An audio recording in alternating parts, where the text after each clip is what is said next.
Please be seated. Opening of the National Anti-Corruption Commission. I respectfully acknowledge the traditional custodians of the land on which we here assemble, the Ngunnawal people, and all other First Nations people with connection to these lands.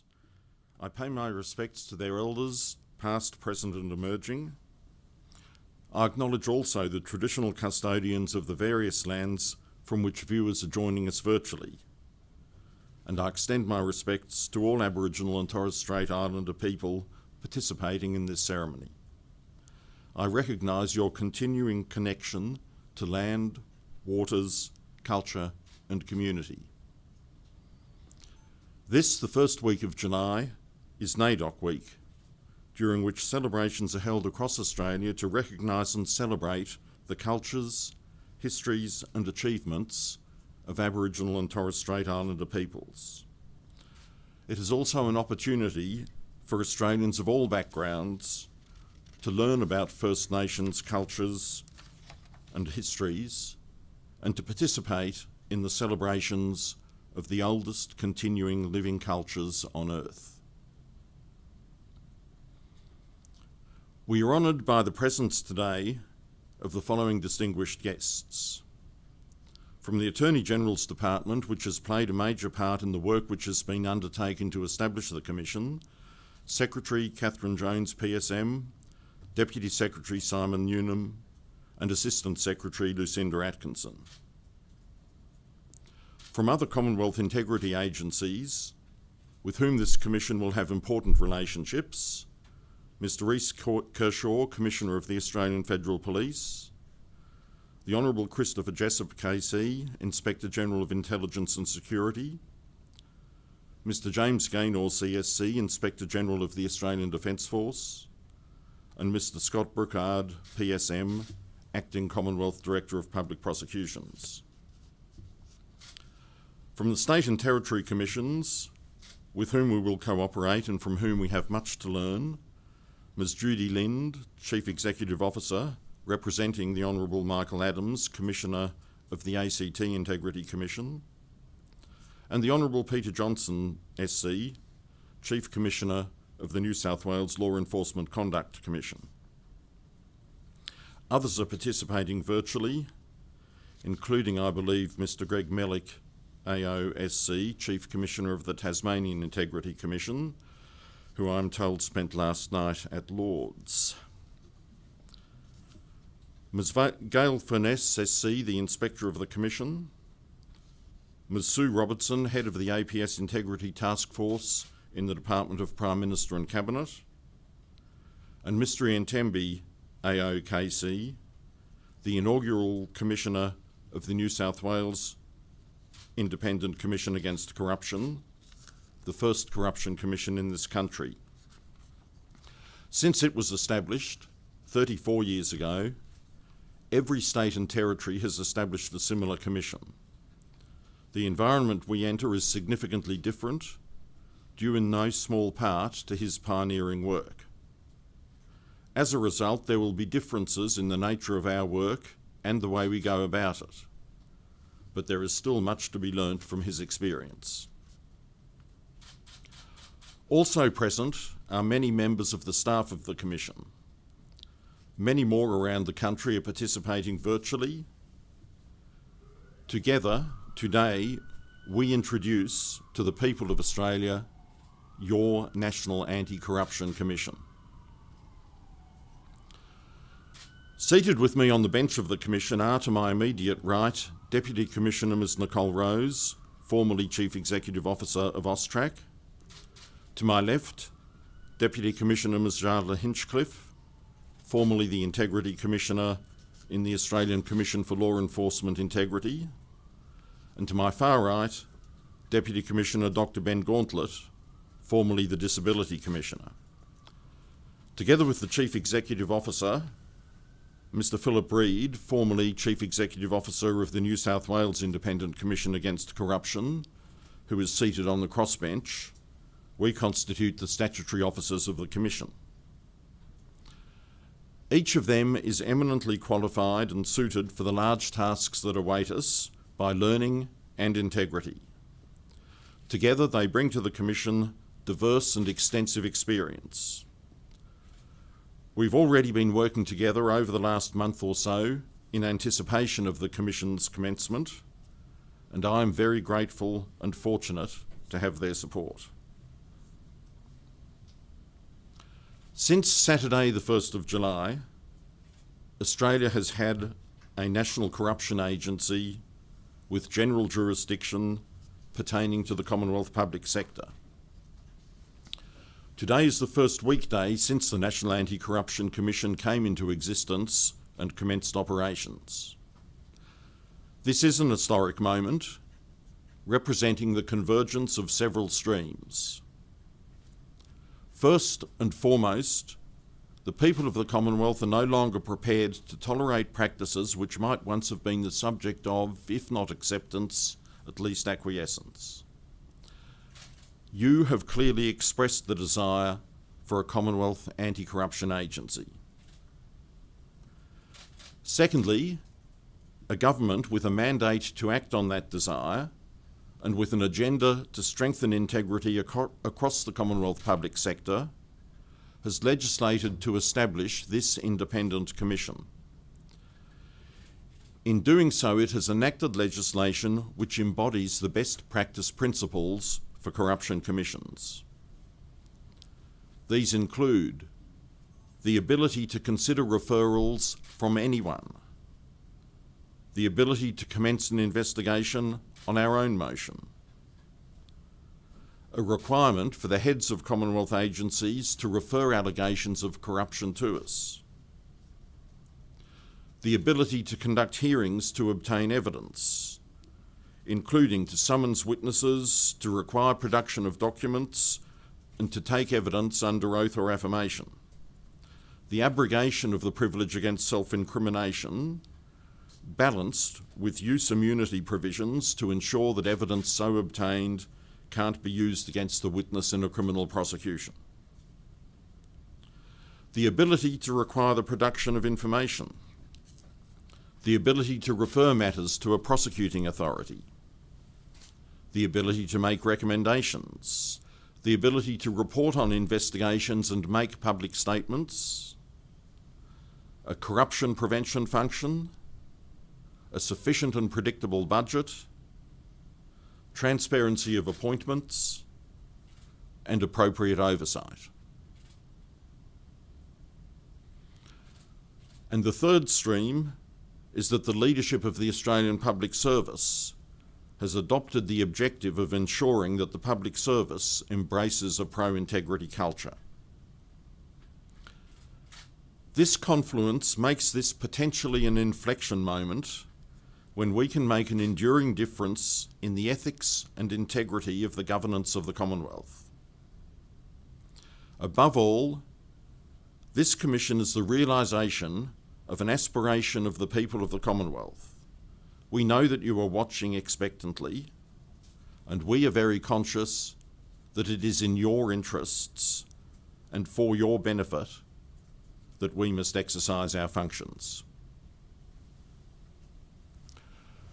We commence operations today with the statutory officers I have mentioned having been selected and appointed, with an organisational structure in place populated with 180 staff already recruited to grow over the next 2 years to 260.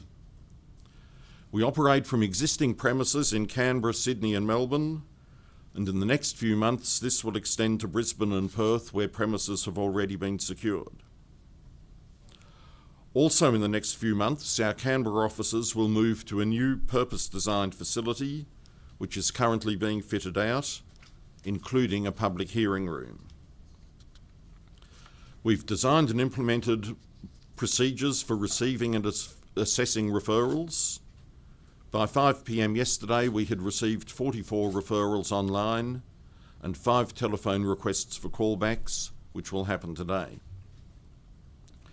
This morning I signed instruments delegating and authorising officers of the Commission to deal with and exercise the powers of the Commission at an appropriate level.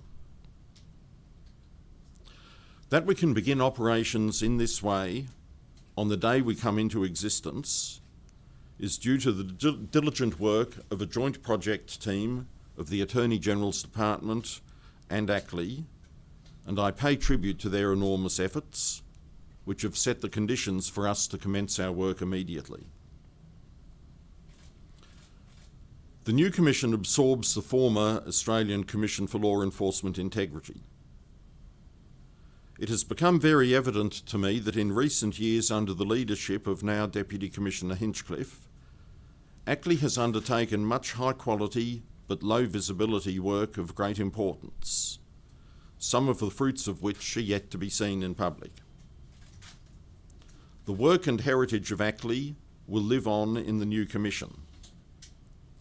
Current ACLEI investigations will continue in the new Commission, and the staff of ACLEI are now staff of the Commission. I've met many of them already, and am struck by their enthusiasm and their professionalism and their commitment to the new Commission. To our staff, I promise that the Commission will be a respectful, diverse, inclusive workplace. Naturally, as an anti-corruption commission, integrity will be at the forefront of our values.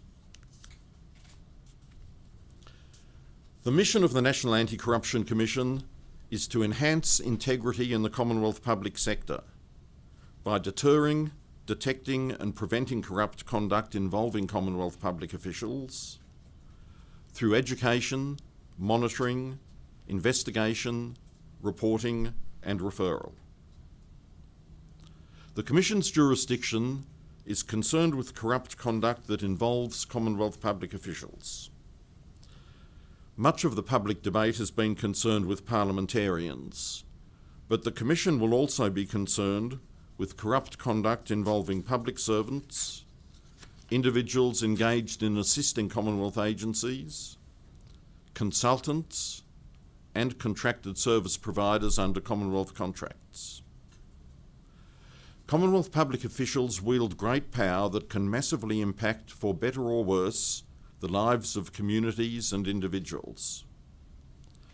They determine visa applications, distribute grants, acquire land for Commonwealth purposes, procure equipment and services, make decisions about pensions and other benefits, and deliver services on behalf of government.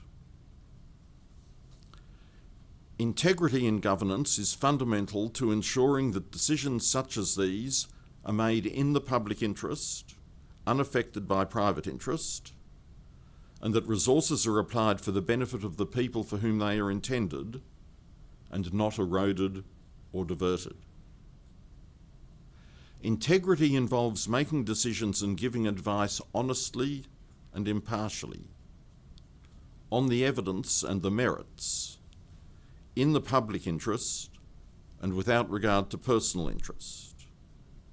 It involves accepting responsibility for those decisions and advice, including for mistakes, and reporting honestly. Corruption is essentially about the misuse of public power, position, or property, usually for private purposes. Corruption diverts government resources, which means there is less available to provide the services and benefits those resources are intended to deliver. Corruption erodes public trust in government and the institutions of state and undermines democracy. This is equally so whether it is done by those who are popular or those who are unpopular, those who are in government or those in opposition, by public servants or by consultants. A primary function of the Commission is the investigation of conduct that could involve serious and systemic corruption.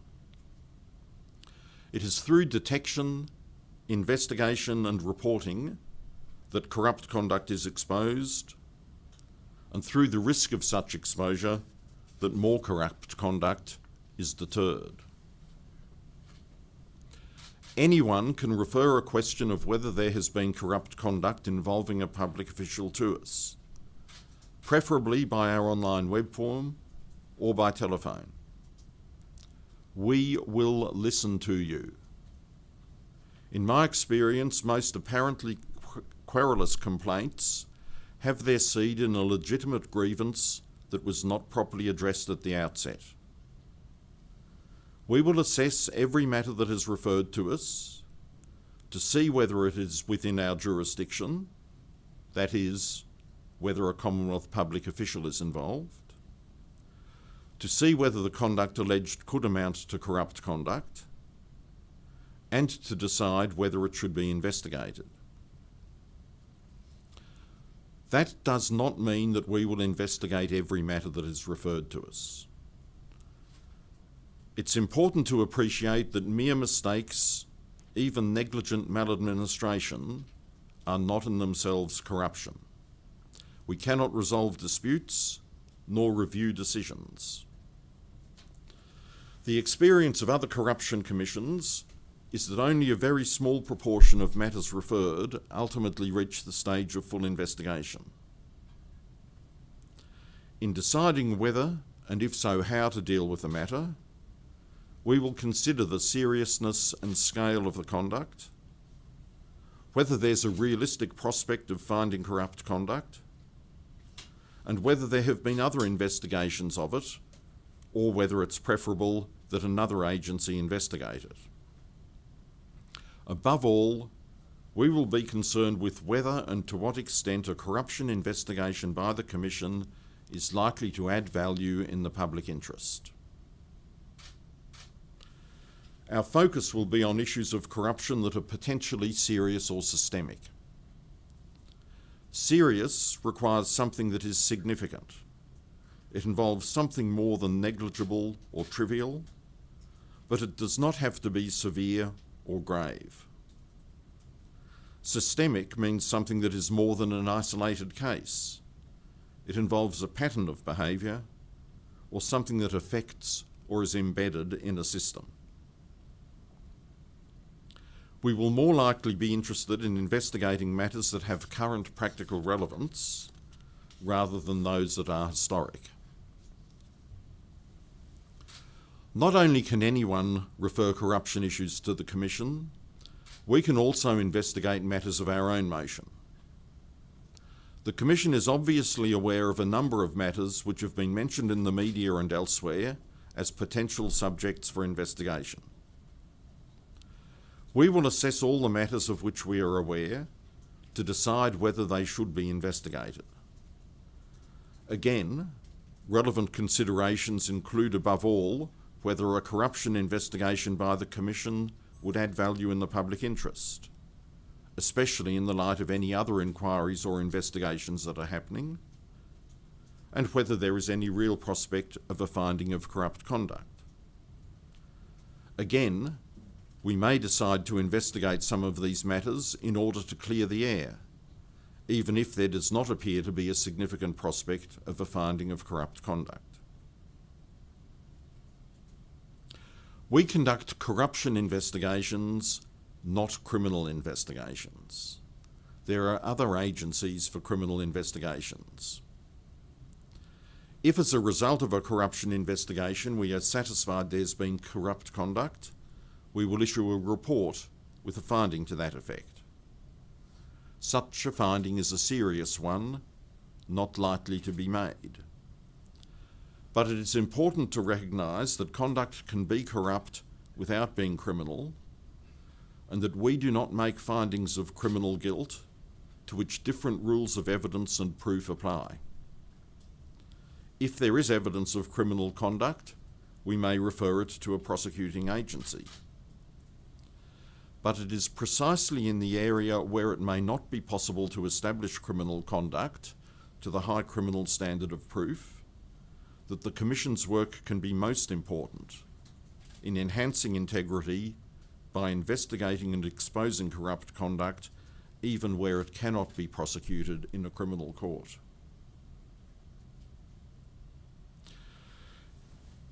It's also important to appreciate that the fact that we decide to commence an investigation does not imply that there is necessarily corrupt conduct to be found. As I have said, it may sometimes be in the public interest that we open an investigation to clear the air, and I will use the power to make public statements about corruption issues to do so. And should it be sought to weaponise the Commission through inappropriate and unfounded referrals, I will not hesitate to use the power to make public statements if necessary to avoid damage to reputations and to say that the referral was inappropriate. The Commission recognises the importance of exposing corrupt conduct to the public and of making the public aware of corrupt conduct.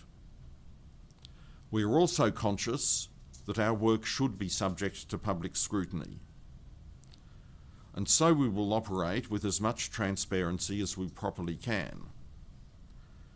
However, there are necessarily constraints on what can permissibly be done openly. Generally, it will not be appropriate for the Commission to comment on a corruption issue under assessment for investigation or on the progress of an investigation. To do so could compromise the integrity of the investigation and risk unfair harm to persons involved. We will conduct public hearings in accordance with the legislation when the circumstances and the public interest justify an exception to the general rule that they be held in private. On the one hand, it is not in the public interest to have the reputations of people damaged by allegations which might turn out to be baseless. On the other, there is public interest in being informed of evidence of corrupt conduct by or affecting public officials, government departments and politicians, and in public scrutiny of the Commission's activities. The main considerations will be the significance of the alleged corrupt conduct, the desirability of exposing evidence of it, and the appropriateness of public scrutiny of our activities, weighed against any unfair prejudice to a person's reputation, privacy, safety or well-being that might be caused if the hearing were held in public.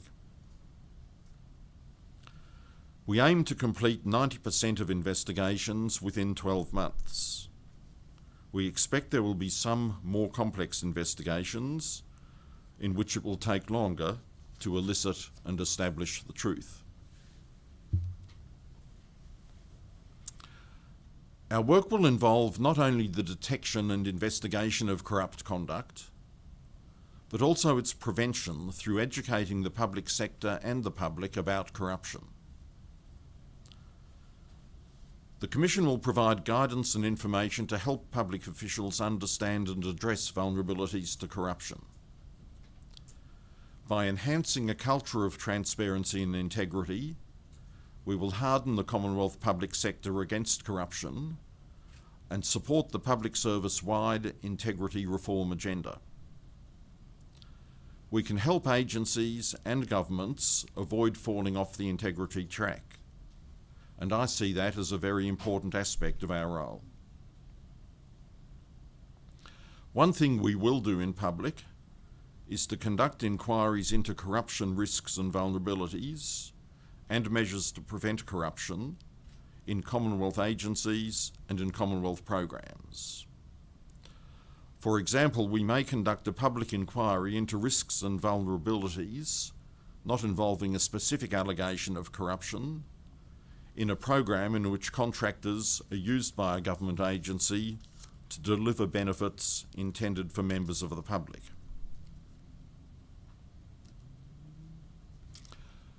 The prevention of corruption is critical to ensuring that public power is exercised honestly, impartially, and in the public interest, and that programs intended to deliver benefits to the people do so without their potential benefits being eroded by the improper diversion of resources along the way. The greater the integrity in the Commonwealth public sector, the greater the trust of the people in our democracy.